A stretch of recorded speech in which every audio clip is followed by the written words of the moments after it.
Welcome to Anita on the Mark. That is me talking all things Knicks. Unfortunately, Knicks fans, they are down on the series 3-1. In the history of the NBA, 283 previous times has a team been down 3-1 in a 7-game series in the best of, and they've won just 4.4%. So what does that mean? 13 teams out of 283. Can the Knicks become team number 14? I'm sure we're all hoping, willing, willing that to happen. Fingers crossed. Only time will tell. But as we know, it's going to be a tough mountain to climb. There's no denying that. Looking back to Game 4, unfortunately, again, Pacers won 130-121. Towns, 24 points, 12 rebounds. Brunson, 31 points. 5 assists, and also Josh Hart, not that he started, but he did play 36 minutes. I was anticipating 35, and he had 11 rebounds and 12 points, so he was able to put up a double-double. As for the Pacers, really at the end of the day, Halliburton is just, I know Knicks fans don't want to hear this, but he's just really damn good. 32 points, 12 rebounds, and 15 assists. I want to say that he had reached his triple-double really early in the game, which was really, really impressive. Siakam, 30 points, 5 rebounds as well, 2 assists. So those two cats are the straws that stir the drink for the Pacers, obviously. Halliburton, the bigger straw. And of course, very interesting, right? Towns and Brunson, you want to say those are the two cats, no pun intended with Towns, that stir the drink for the Knicks. But believe it or not, the Knicks throughout the postseason have a negative point ratio when both these guys are on the court as opposed to one is sitting on the bench. Pretty perplexing. Hopefully our very special guest, John Starks, former Knick legend, is going to join us on the program. Hopefully he'll have some answers for that. So where do we stand right now? Again, unfortunately, the Knicks are down in the series 3-1. They come back to the Garden. And they take on, of course, the Pacers. This is really intriguing to me. The Knicks are favored by 4.5. It's a lot of points. It's a lot of points. The over-under is 222.5. I am going to be cheering for, wanting the Knicks to win, but if I was to put some coin on this, I have to say I would take the Pacers getting the 4.5. I just would. I think that it's just too many points, especially looking at the previous 4 games. And in order for the Knicks to win, they need a miracle each and every time. So I'm really this. I will say this. This line is very perplexing to me. I'm waving a very cautious white flag. Not sure if I'm going to touch this even with a 10-foot pole.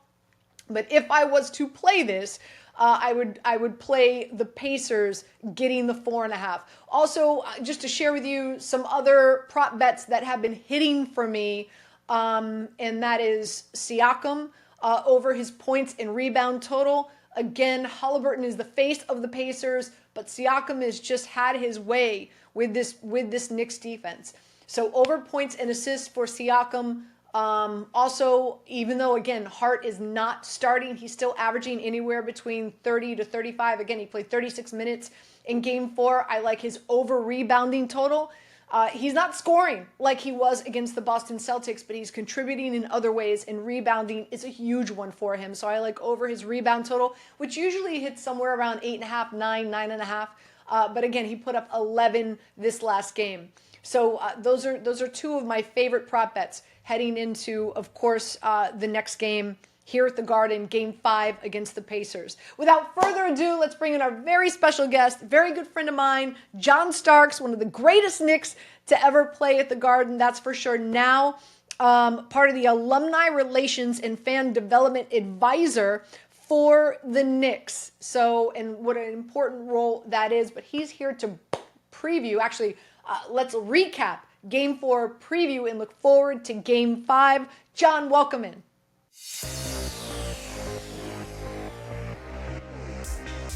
All right, John, let's look back before we look forward. Unfortunately, again, Knicks lose 130-121. There for an instant, right, they were only down by 6 with just in the fourth quarter, I was like, could this happen? Could they potentially win? I was very hopeful. I thought it was one of the most entertaining games in regard to Both teams like keeping it close, but unfortunately, the Knicks did not walk away with the win. Your thoughts? Yeah, no, that was a tough loss last night. I thought the game was in reach. They came out, you know, down and seemed like, Indiana was on one of those runs in the first quarter where they just making everything. And the Knicks, for some reason, just fought back like they normally do and clawed their way back in there to make it a close first quarter. Then the second quarter kind of started to get away. Then they kept fighting back. And, the second unit came in and played very well, especially Wright. He came in and gave us some productive minutes. We saw a Precious sighting, which I was excited to see. We just didn't get enough of it, I thought. But the guys played well in that first half. It just, you know, coming out the second quarter where you would look, I mean, third quarter where you were a little disappointed on how they started that quarter. Came out with some turnovers, and Indiana got off to obviously a lead on them. Then they were just playing catch up for the whole entire game, tried to fight their way back in it. And, you know, when you're on the road, it's hard. And the mistakes that they made ton of turnovers, and which led to some easy points for them. So um, you can't make mistakes when you're down, and we made a lot of them last night, and unfortunately, we came out with the loss. I feel like every game has been this like nail biter, right? Where you're just like, the Knicks go Yeah, down, like they go into the half and they're down by these like insane number of points, and then the games that they've won, they come hmm. back in heroic Yeah, fashion. I actually was more optimistic last night because when they went in at the half, I was like, okay, this is a game. Like this is a yeah. real game. They've got a real chance. Like they look good. Hmm. But you talk about the mistakes and obviously the turnovers. The Pacers plus 11 points on turnover ratio. Of course, they won by 9. 17 of those turnovers were bad passes. Also, the Pacers had 11 steals. So, really, if you do the numbers, it was really like just 6 giveaways. But nonetheless, yeah, the turnovers were the issue. Yeah. Why do you think so many happened last night? I'm not sure. You can't be careless with the basketball, I think, and you have to be sure of your passes. And I thought we was very careless last night with our passes. And Indiana didn't want to go back to New York tied in this series, and they played like it. And I just thought in the second half we didn't come out with that fire that we needed to come out with and jump on top of this team to apply some pressure to them and make it a truly a fight to the end. And I felt like if it was a close game coming down the stretch, the pressure shifts to them. And obviously, we got one of the best closers, in the game, in Jalen and the rest of the crew. I felt like that we've been in more close games than Indiana had, that we could get the job done in that fourth quarter down the stretch. But to their credit, they never let us got any closer than what, 7 points, 8 points to close the gap, and they fought us, held us off, and so um, that's a tough loss. But I always say that you always got a chance to recoup that loss in the next game, and you have to take this as a game by game basis right now, because if you start looking ahead, you're gonna lose sight of what you need to do for the next game. A few things as well that I took notice of last night, and that was the physicality. For whatever reason, I feel like Brunson's always on the court, like always getting hit. He's down. He's beat. Like I just feel the physicality has been taken more of a toll for the Knicks, more so than Hmm. the Pacers. I feel like Halliburton, he drives the basket. He's rarely taken Yeah. down.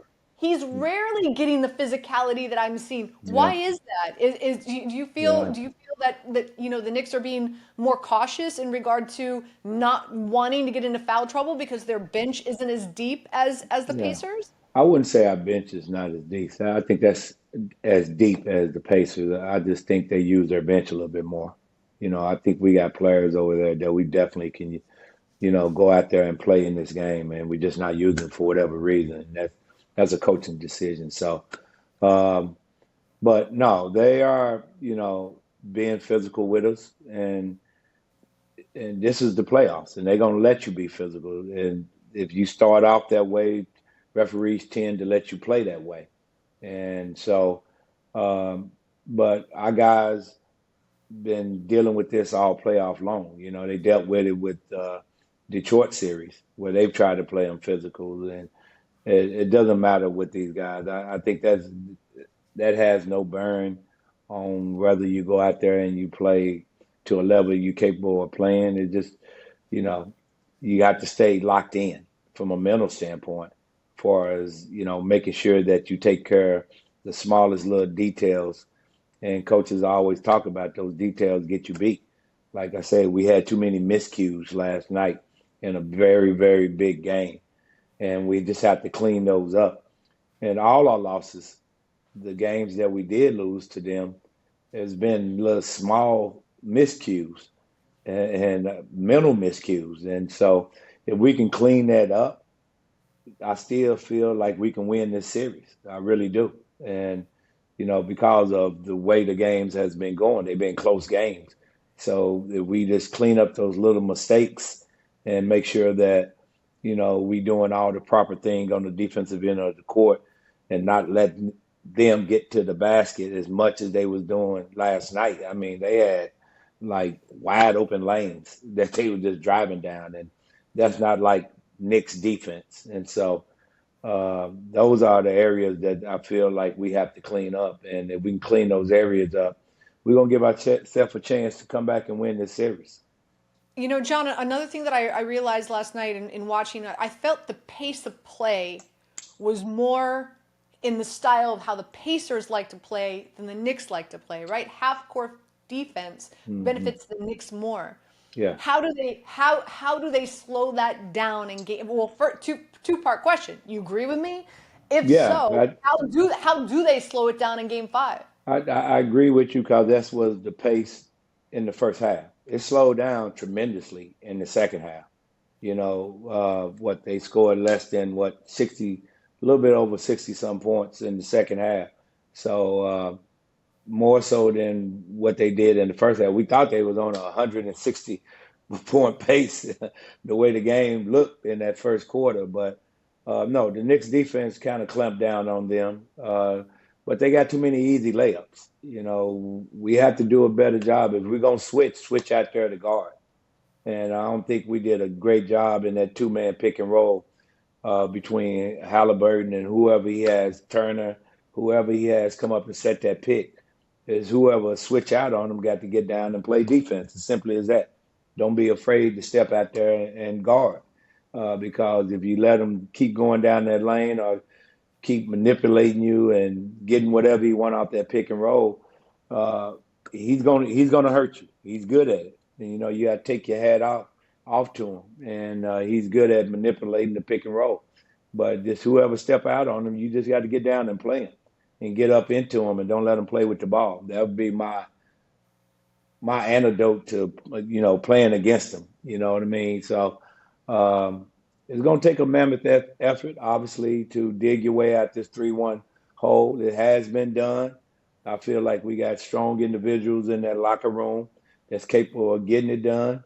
But just going out there and not being satisfied with, we had a great season. No, you still have a long way to go, and that's the mentality you got to have. Looking ahead to game 5, the Knicks, believe it or not, are favored at 4.5. The over/under is 222.5. You mentioned still believing that the Knicks could come back and win this series, even though they're down 3-1. 283 times prior to this has a NBA team fallen behind 3-1 in a best of 7 series. And those teams have gone on to win 4.4%. So just 13 teams, John, 13. Can the Knicks become 14? So with that being said, give me your top three things. Give me your, put on your coach hat. Give me the top three teams that you feel the Knicks, things that the Knicks need to do in order to make sure they walk away with a win come Thursday night. Well, the number one thing is stop turning the ball over. You got to stop turning the ball over. And these are unforced turnovers. There's nothing that Indiana is doing to them to get those turnovers. We just giving them the ball to them. So you have to be conscious, and you got to uh, take every possession as its goal. And so making sure that you get a good shot every single time down the court. I think more Cat in the low post. I really like that. He seems to thrive down there against them. Even OG, when he has his mismatch, what they doing to us is that when they get a mismatch, they going straight to the post. Siakam, Turner, they just going down and turning around and pinning themselves. Whoever switches on them, who they feel like they got an advantage, then they throwing the ball to them. And, that's credit to Rick Carlisle for seeing that when they do get a small. But I think we made an adjustment in the second half where when we did switch to small, they was able to talk and communicate and get a big on that guy who's switching down there, who's trying to go down in the post against our small players. So, we had to do a better job of that. And the most important thing, get back on defense. Get back on defense. When you just jogging back on defense and you think, okay, they getting ready to no, that's when they at their best. That's when they're gonna push the ball down your throat. And so you have to be aware of that energy level that they bring to the game, and you have to be able to match it. But you have to, like I said, you have to cut the head of the snake off, and that's Halliburton. So when that ball go through whoever it is guarding him, I'm jumping on him from the 94 feet, and I'm slowing him down. I thought um, I thought that Cleveland had a great game plan in slowing them down, which they did. Obviously, they wasn't healthy enough from the start to really even be in that series, in my opinion. But their game plan was to hit him early in the backcourt, and they slowed him down. And so it's something that we may have to look at, I think, and just go out there and play and believe that you can get the job done is the number one thing. One last question before we let you go, John, and that is one thing I'm seeing and I'm also reading about is the difficulty in the rotation. To many surprise, with Towns and Brunson on the court, there's a negative point rating for this Knicks team as opposed to Mhm. one or either are on the bench. Is that surprising to you? And this typically this has been the issue throughout the playoffs, not in the regular season, but in the playoffs. Why is that? Is Mhm. it the way that teams are playing defense against them both when they're on the court? What gives here? You talking about them playing defense, or are you talking about from an offensive standpoint? No, I'm just saying when Towns and Brunson are on the court together, the Knicks have a negative point ratio, as opposed Oh, to when Brunson is on the bench and Towns is on the court, yeah. or vice versa. The team seems to do better when one of the two are on the bench, which is very surprising to me. These are your two best players. Yeah. You know what? I don't pay attention to analytics. I really don't. I think, in a series like this, you have to throw all that out the window because sometimes as a coach, you get caught up in that and you're not coaching the game. And I believe you have to coach the game and what you see out there on the court. And I know that's how Tibbs is. He coaches how he see out there on the court. But it just them two going out there and playing the way they've been playing all season long. John, before I let you go, little story. I think it's kind of cool because it includes me, and that is Jenny Busek, who's the assistant coach for the Pacers. Very dear friend of mine. Her and I go all the way back to my days when I lived on South Beach in Miami, and she played flag football with me on my flag football team. We represented the United States, and so about 2 years ago, she reached out and she said, "Hey, can you send me some of our flag football plays for when we played flag football?" And I did, and the Pacers are using them, dude. Is that right? They probably they probably are. That's what it seems like they doing, with these picks and everything that they doing out there on the court. You can kind of see that now that you mentioned it. Yeah, they probably are. Yeah, So next time you see those plays, you think of me because those are I my will. those are my engineered, those are my Okay. design plays for flag football that Jenny Busek now has implemented into Wow. into Yeah. the Pacers playbook. So Okay. I think that's kind of cool. Anyway, before we let you go, you've got a great role with the Knicks, alumni relations, fan development.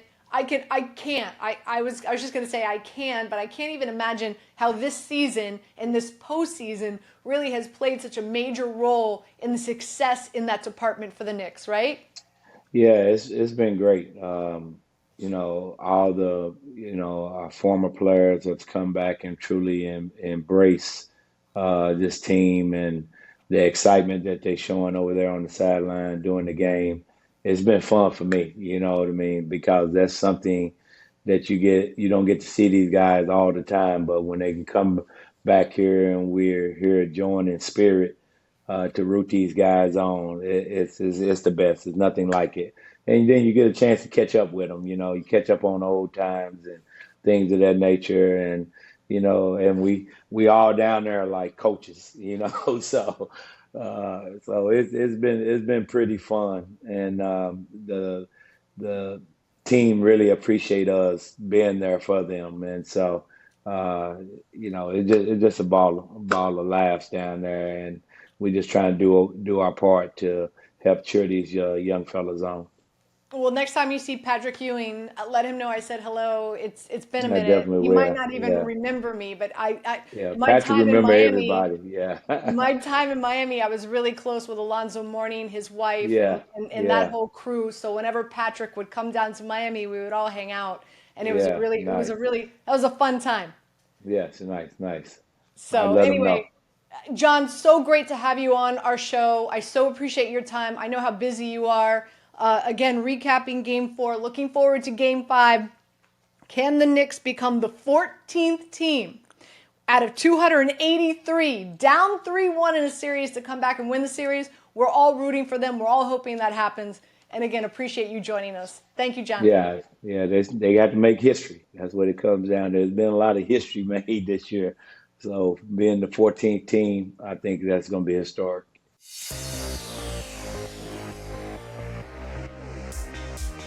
All right, I want to thank John Starks for joining us on the program. Always great to have him.